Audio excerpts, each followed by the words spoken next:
at the sold-out Allstate Arena in Chicago. Electric, to say the least.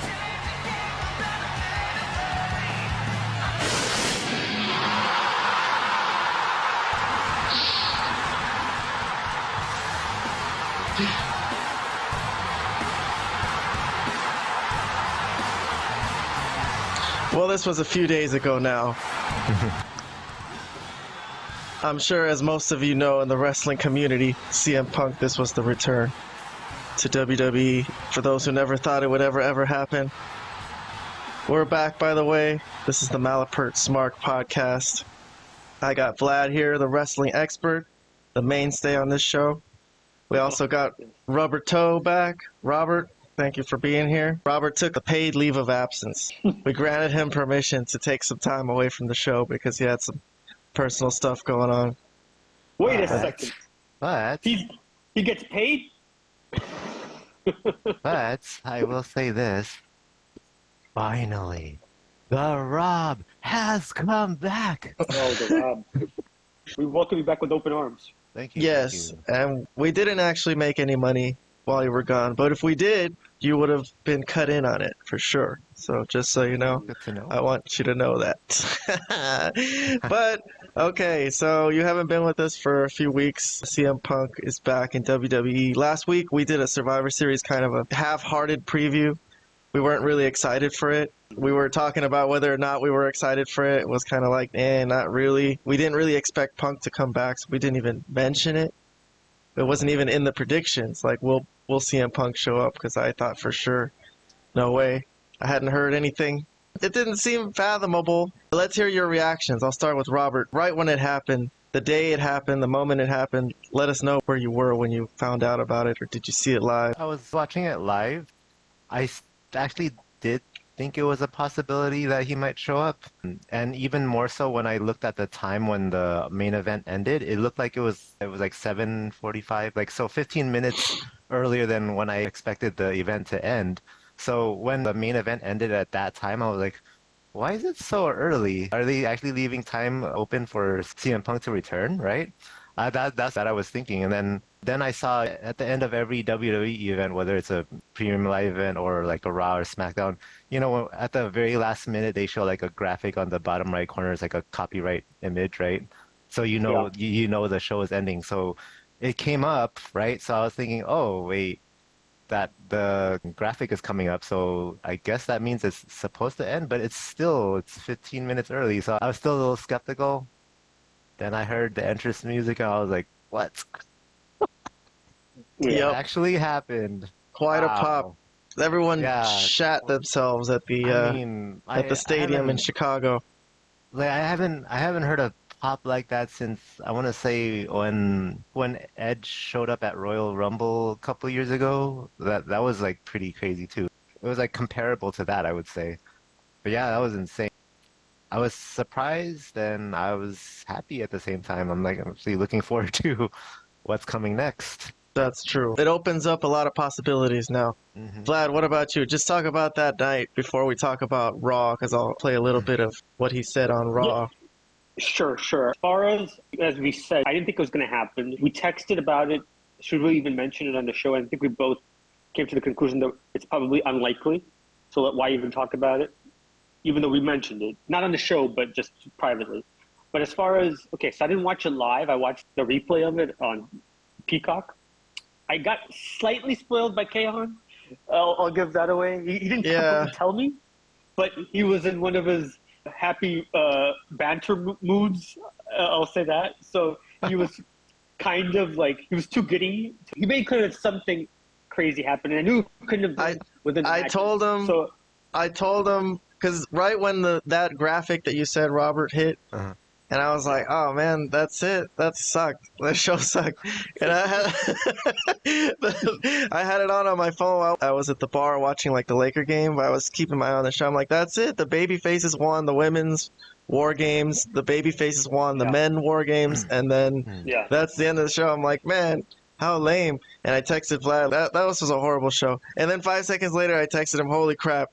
And that was it. I guess I blew it. But because of like what else could have honestly been. So yeah, you basically knew I think. What else?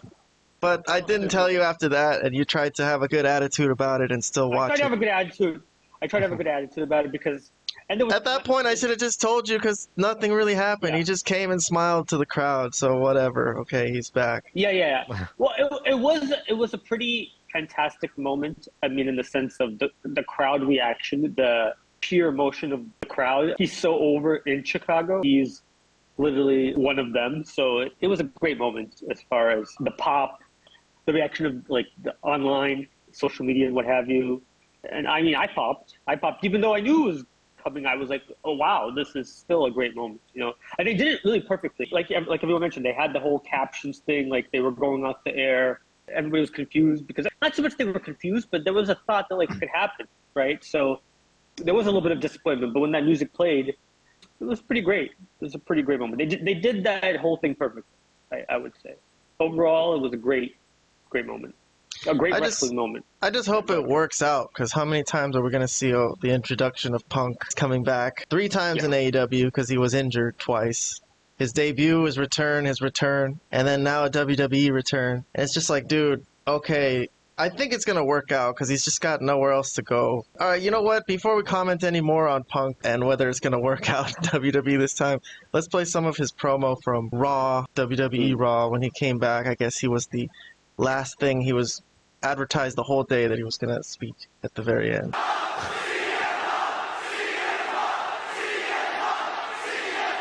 The voiceless found their voice, and I couldn't be more proud of you, and I heard you, and that's why I'm back, because I love you guys.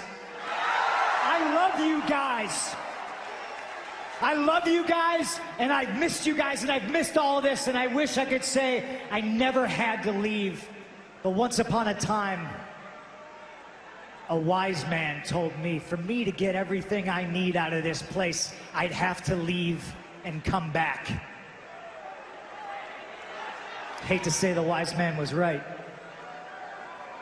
But that's why I'm back, to get everything I need out of this place. I'm back for you, because you are home.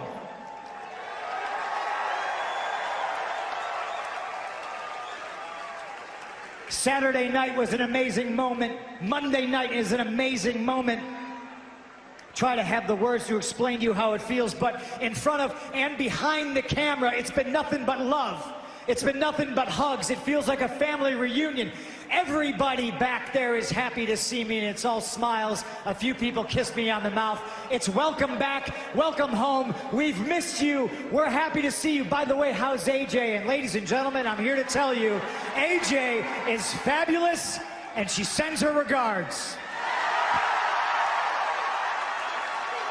Everybody has welcomed me back with open arms.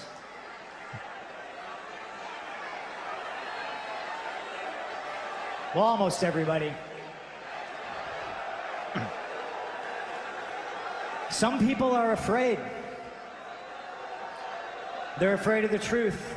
They're afraid of what they don't understand, but I understand. Everything I've ever wanted has always been here. The competition here, week in and week out, competes to be the best in the world, but the best in the world has not been here for almost 10 years.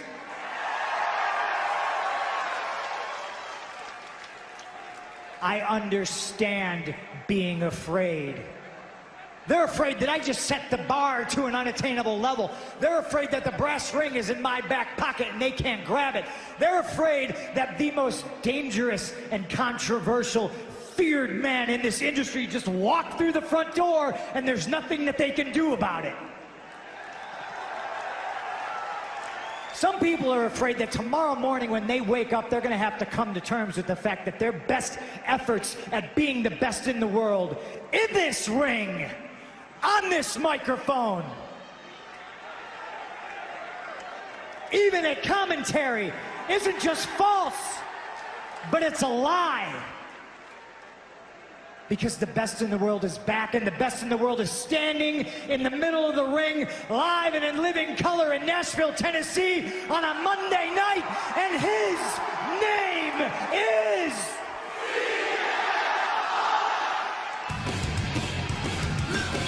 Okay, so... Anyways... That's not exactly how CM Punk sounds, Robert. just so you know, but I tweaked the audio a little bit just so it doesn't really get caught by the copyrights. Sounds close But enough. yeah, he sounds a little dorky But there. A little I know how nasally, but- CM Punk sounds. It's cool. I get it. Yes, but okay, so he's totally back. It seems like a babyface. He's on board now. He's gonna play ball. Before I give my comments about Punk's return to WWE and his departure from AEW and the whole thing as a whole, let's start with Vlad. Give your whole thoughts about the whole thing if you want to, about the return, what this means for the wrestling business, and what you got out of that promo from Raw, if anything. Well, look, it was the first time in a while that I was interested to see a Raw. Now, I'm not saying Raw was very good, but when I was texting you, I told you that the differences between an AEW show and a WWE show. They make sure that they have stars come out on the screen every hour on the hour. They started with Randy Orton. They had Cody come out at the 9 o'clock hour. They had Seth come out at the 10 o'clock hour. And they had CM Punk to finish the show. Compare that to like an AEW show where you just have they have a tournament that nobody cares about right now. That's what they got going on. Nobody cares about. I'm sorry. Nobody in the world. Well, I won't say nobody. I'm going to say a very small minority of wrestling fans care about this tournament that they got going. So those are the two differences. Now, as far as what it means to the wrestling, I mean, it just means that WWE is the best company currently going. They have all the major guys that you would want, except for one. There's one guy that AEW has, and if they ever lose him, it's all over. It's all over. They might as well close the doors. Right now, WWE has them almost buried, like it's a buried alive match, and they have like one finger sticking out, as far as I'm concerned. And if something happens to MJF, like if he decides to leave, they've lost the buried alive match. They're completely buried. They're going 6 feet under. That's kind of the way I look at it. Let me see if Robert agrees with you. Robert, do you think this has that type of ramification for the wrestling business as a whole? That this is basically a huge blow for AEW and one step closer to maybe putting them away? Oh, okay.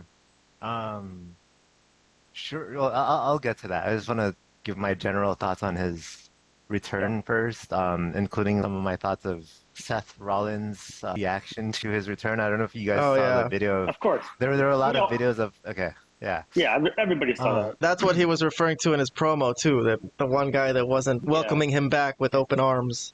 Okay, so you asked earlier that if we think that this return will actually work out, like as compared to his previous ones in AEW. I'm not 100% sure, but I am a little more confident in this return working out as opposed to when he returned in AEW. Trust me, I'm not an AEW hater, but I will say that I do believe WWE has more structure than AEW. So that's why I'm more confident in his return in WWE as opposed to AEW. This opens up several new possibilities, especially Seth Rollins. Now, quick thoughts on Seth Rollins' reaction. It seemed very genuine, I would say. No, it didn't. There was a lot of discussion as to whether it was a work or not. I think it is, but I have to say, a work. Okay, true. I think so too. However, the fact that it was even a discussion makes me want to say, like, I have to give a lot of props to Seth Rollins because he really sold it. Like, oh wow! I think he really did personally, and that's just one possibility. A Seth Rollins feud would be really cool. Every new superstar who comes in has to feud with Seth Rollins right off the bat, huh? Because it just makes sense. It's okay. It's fine. Okay. It's fine. It's as good as anything. But I'm not too excited for a Seth Rollins feud personally. It's okay. I'll watch it, but I don't think it's that earth-shattering. About a month or two ago, we recorded an episode discussing the rankings, the PW whatever top 50 wrestlers, and he was ranked number 1. Now the so-called best in the world has returned. I think the story right there writes itself. The best in the world versus the number 1 ranked wrestler, supposedly. If they have real heat, that just makes it even more intriguing. Real heat.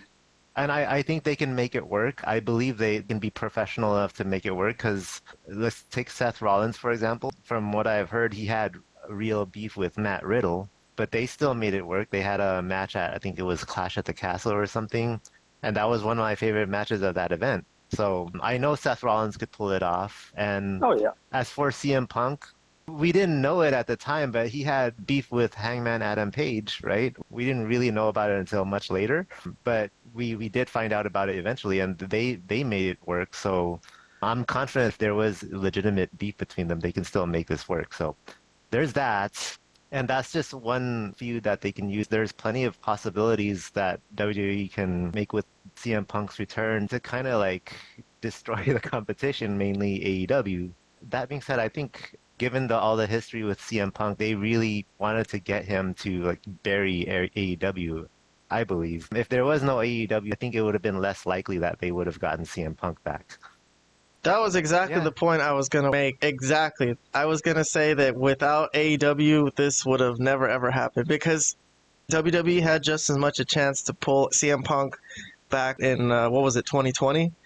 When he went to AEW, he was a free agent. WWE had zero interest. I think this is a disaster for AEW in another way that Tony Khan, when he fired him, with such bravado that I think he's like, no one will ever hire you. WWE will never take you back. You're fucking fired. They should have just sat on him. They could have just sat on his contract and just not put him on the show, but not really let him go to WWE. The fact that they fired him and let him become a free agent, and it's going to work out, it seems like. I think the reason it's going to work out is because another addition to my point that this would have never happened without AEW is that CM Punk was there and he saw that it was so bad that now he's willing to play ball with WWE. He's like, damn it, it's not the ideal, but fuck, if it's the only place other than AEW, I guess I'll go there, I'll play ball, as long as they don't make me look too horrible, as long as they don't make my character look too weak, I guess it's fine.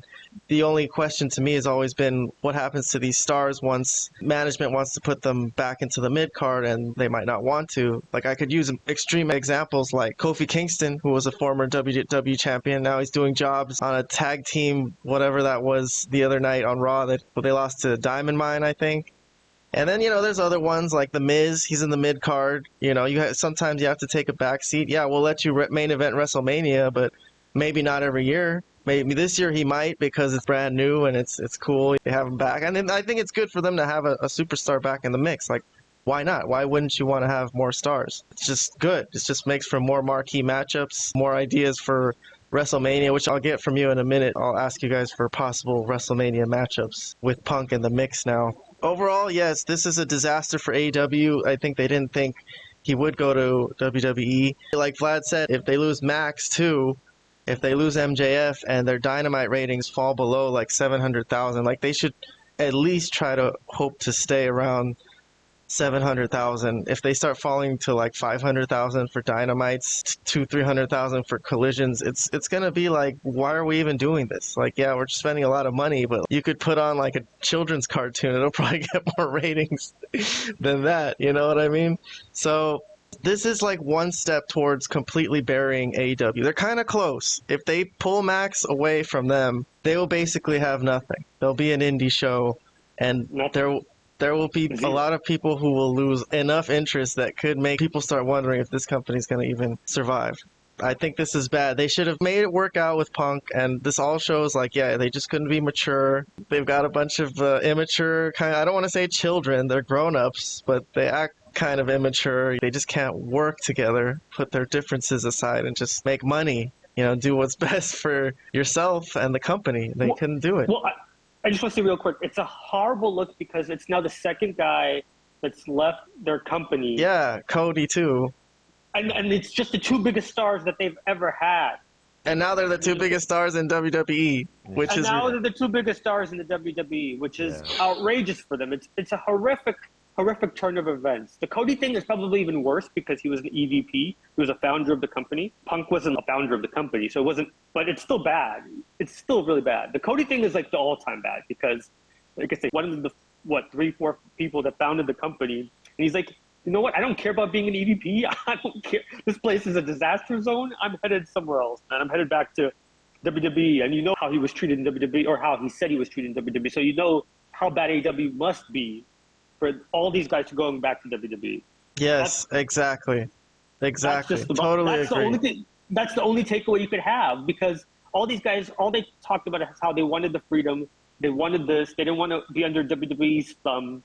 And the first thing they do after a couple of years of having this type of freedom, they realize it's not all it's cut out to be because of the other people that you're working with. They're not like-minded. Punk and Cody are a little bit old school. I mean, at least in the sense of how they think of wrestling. And they're not in the indie mindset that most of these guys are. They think of it as supposed to be a rational business. Yeah, you know, the AEW show is so unrealistic. There's so many kickouts out of finishing moves that kill the show for the rest of the guys. I mean, there's so many things. But yeah, that's one example, sure. Yeah, and I just think that people, once they're a part of this, are like, man, this is so chaotic. There's no direction, really. And yeah, Tony Khan is friends with a lot of the guys who don't really want to work on making the show more coherent. They just want, whatever chaos and real glass, apparently, and Crimea River if you don't like real glass. The guys that are kind of disappointed me are guys like, not so much Jericho for sure, because he does know what good wrestling is supposed to be, and Danielson, because Danielson will just let himself be involved in all the dumbest stuff, and now I guess he's part of the creative team, so he's now booking some of this terrible stuff, and it's unbelievable. It's unbelievable. I mean, so I'm a little disappointed in guys like that who should know the difference between good and bad, but are always involved in the bad as well. So. Yeah, but anyways, bottom line, as far as the Punk thing, it's very good for WWE, and it's very, very bad for AEW. There's no other way to. You can't sugarcoat it. You can't do anything else with it. Yeah. But I think it's going to work out for WWE and Punk because he knows this is the only place to work now, so he's going to play ball. Whatever they give him. As long as it doesn't make him look super stupid, he'll do it. I think he'll do anything now. He'll just go along with it. I think it's going to work out for that reason, as well as that he's just going to be working with professional guys. Like, it's a professional company. Like, it's not going to be a bunch of children. It's going to be with guys that are pros. Triple H is there. He's going to be working with guys like Seth, with guys like Cody. I'm sure he'll be involved with the bloodline at some. I don't want to, I'm guessing. This is all guess. I don't think I'm spoiling anything because I don't know anything. But before I get some predictions from you guys for what you guys think they might have in store for us, for what type of feuds they could have, I will say that I think that CM Punk basically he no-sold AEW in his promo on Raw. Mostly, I mean, he kind of mentioned them in a roundabout way, saying like, "This is my home now." So that's kind of saying you guys suck. But he didn't really. He didn't mention AEW. He didn't mention the firing or anything like that. WWE, they don't mention AEW either, usually. Yeah. But I don't believe in them completely no selling AEW because they do take their stars. Like they'll take anyone who's portrayed as a star in AEW. WWE has been swooping them up, like Cody and Jade Cargill, and now CM Punk, who left the company proclaiming to be the real world heavyweight champion. So they took the champion, basically, and I'm sure they're interested in Max. I don't think Max is going to go, but I'm sure they would take him. They would pay him if he wanted to come, but I think Max is going to stay. Sure but I do think WWE is taking people from AEW who they think are doing a good job. So I don't think they're completely like not watching and saying like, oh, it's completely worthless garbage, like the way they're portraying. Well, hold on. They've taken two guys that are obvious stars. And they know them. They have history with them. So Jade too. She's TBS champion for a long stretch. Sure, but Jade is still like they're training for. This is more of like that's more of a thing like that. She hasn't actually been. But she was portrayed to be a star on that show, so I think that means something to WWE. That seems like it's meaning something to them. That's why they took her. That's more of a potential thing because they see that she looks like a star. She's built like a real athlete. She just looks legit. But I think there was an article just recently that like she's quite behind on like her wrestling ability. And I think Triple H said this. I always thought that when she was still in AEW. That everybody knew this. This is not news. So that's like. This is obvious, but I think there was a problem as far as like, I think they begged the question of like what type of training was there in AEW, and I think the answer is not very good one, not very concise training, that's for sure. But yes, the Jade thing is more of a potential thing, like you have like a future draft pick type of thing. The Cody and Punk thing are like, hey, these are stars that you need to produce like right away. So But I do think if there's anyone that performs well in AEW, I think WWE's watching and they will swoop you up if you do. Like Ricky Starks is probably ready to go if he wanted to. I think Ricky Starks is definitely a guy that they're interested in, and I know him and Cody are really close. There's something to that for sure. But AEW is not completely worthless. Like, to people who say, "Oh, this is like a death knell, the company's over," I'm just saying, like, you can go there and still try to put your best foot forward, and it might lead to something. So, I mean, as long as MJF is still there, they're not completely buried. yeah, I get exactly. And that's the point I made. They're close, but they're not completely buried. Exactly. I agree. All right, well, we'll get to more MJF talk in another segment we're going to record later. We'll talk about Dynamite and such. But before we move on from CM Punk and the big dramatic return, surprise return, let's get some predictions or what you would like to see at WrestleMania now that we have Punk in the mix. I guess we have the World Heavyweight title and the Universal title. So I guess you could put somebody against Roman and then someone else in the other night for the World Heavyweight title. What are you thinking? I'll start with Robert. You got any ideas? Well, I've heard rumors, or I've read rumors, that they're trying to plan for WrestleMania. They're trying to plan CM Punk versus Stone Cold. I did hear that too. I guess that would trump any type of World Heavyweight title match. Like who cares about the title? It's CM Punk versus Stone Cold. Absolutely. I would take that over him versus any champion. So I hope they go through with that. Hopefully that seems like a real possibility since we did see Kevin Owens last year against Stone Cold. There was Stone Cold versus Kevin Owens. So, it can happen. I'm looking forward to that. If not Stone Cold, I think I would probably rather see him fight Seth Rollins instead of Roman Reigns, just because I don't think there's no way Roman Reigns loses to CM Punk. I agree. I don't think that's a possible outcome. That's the matchup. Whereas if he fought Seth Rollins, he could win that.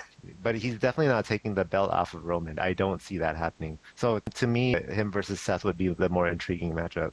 Well, Vlad, you got any ideas? What are you thinking here? You want to book this WrestleMania?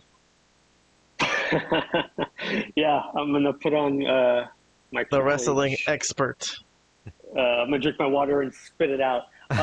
No, I don't know. I mean, I think the Stone Cold thing would be great. I think obviously that would make it worth watching for sure. The last Stone Cold match with Kevin Owens was really entertaining. So that was really good. And I think it would have to be a similar type match. Again, I don't think Steve Austin could take crazy bumps. Like, that would have to be like some sort of like no DQ type of match that he had with Kevin Owens, like, falls count anywhere type of thing. That will sell tickets for sure. I mean, that's two big names, and they have a little bit of history, and it would be good. The other thing I would like to see, I just like to see him work with Cody. I don't know how they would go about doing that right now, but I would like to see him work with Cody. Now, on the other hand, though, we want Cody to fight Roman for the title, so I think the best option is the first option in that case, because leave Cody for Roman and have Punk fight Stone Cold, and I guess option B would be Seth, the other title, the world title. There's too much momentum with, you would think, the Cody and Roman thing still happening. I mean, the fact that Cody already announced himself for the Royal Rumble, you would think that that's the direction they're going. Now, of course, they could throw us off, as they have many times with the Cody thing, so we don't know. Now, also, I wonder if The Rock is going to get involved with this WrestleMania this coming. I mean, there's so many different scenarios. That's another possibility. I mean, it's going to be a star-riddled show either way you look at it, but there's a lot of different options that they could use. Now, I know we talked before about a Roman and Rock match and how there'd be some interest, but there wouldn't be a lot of interest just because nobody thinks that The Rock would win and actually take the title from Roman. So I don't know which direction to go on that. I still think the best option would be just a Roman-Cody rematch. That's, to me, the best way to go as far as Roman's role for Punk. I think, Austin is the best thing. That's the best thing he could do. It's like the time he fought The Undertaker at WrestleMania. That was pretty much the main event. Who cared about anything else? I can't remember anything else from that WrestleMania except the fact that CM Punk fought The Undertaker. So that really would be the showcase. That would be my first choice, too, if they could pull that off. Other than that, let me try to think. What I think is going to happen. If Rock and Roman are going to do their thing, then I think Cody's going to fight Seth. But if that's not going to happen, then I guess they're going to do Cody against Roman again, and then CM Punk could fight Seth. Unless Stone Cold's involved, then I don't know who the hell Seth is going to fight. My gut says it's going to be Punk and Seth, though, since they did all that hullabaloo and That's true. I think But I think somehow they're going to end up together, and then Roman and Cody. That's my guess. I don't think The Rock is going to do it. They think about it. They can't really figure anything out for it. That will work for everybody. What could they do? I mean, I don't think The Rock wants to just go in there and lose, and he's not going to win either. So I don't think it's going to happen. I mean, look, Vlad, you've been saying Cody's going to come through and win that rematch. I've been doubting that. I think if Roman and Cody fight again, I think Roman's going to win again. No, I think Cody finishes the story. They can't let him lose twice to Roman. That would not. So at this WrestleMania, you're saying Cody's going to walk out Universal Champion and CM Punk is going to walk out World Heavyweight Champion? It's possible. It's possible. It's not. But the thing is, how soon do they go to the Punk and Rollins thing? Because they still have Royal Rumble. They have another pay-per-view right before WrestleMania as well. How long can they drag it on is kind of the thing. Because right now we know Seth is working with McIntyre. That's probably going to go into the Royal Rumble. So I don't know. There's a lot of things at play here. I'm curious. I will admit, this is going to be very interesting how they put this all together. This will actually show Triple H as a good booker or not, in my opinion, how he puts the road to WrestleMania together with the Royal Rumble coming up, then WrestleMania. I think there's a pay-per-view in between as well. It used to be Elimination Chambers. It's still, I don't know. I don't know. But anyways, I think they're having day one again, January 1st. What I heard. Day one. Day one? Yeah. Oh, and then the Royal Rumble? Yep.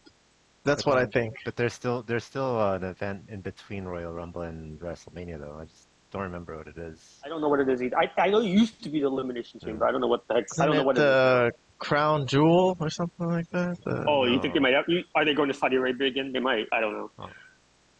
I don't know. That one I have to look up. Well, anyways, look, but either way, exactly. There's a lot of things at play here. And this is very curious. I think Triple H has done quite well as the booker or as the head of creative, but this will be kind of a real test here, what he comes up with. All right, well, we shall see. That'll be it for this reaction to CM Punk's return. I know it's been a few days, but we record on Fridays. We're not going to just stop everything we're doing and give our reaction to the world. It's not that important. It's just CM fucking Punk. Who gives a fuck?